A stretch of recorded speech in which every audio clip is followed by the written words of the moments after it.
ابو ياسر بيسالني بيقول لي حضرتك دي خامس مره انا اسالك عليها. انا اشتريت تليفون من بره مصر وبعت السيريال بتاعه لواحد في مصر والجهاز طلع عليه ضريبه.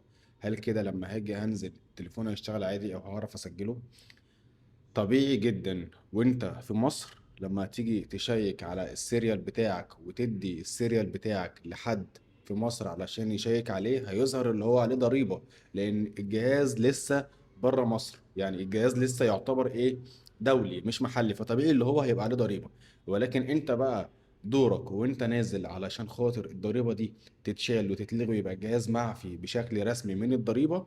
دورك اللي انت وانت نازل بجواز السفر بتاعك المصري هتسجل التليفون في المطار. ولكن اهم حاجة لازم تاخد بالك منها ولازم تعملها، اللي انت وانت بره مصر ما تركبش فيه اي شريحة مصرية علشان وانت نازل تعرف تسجله.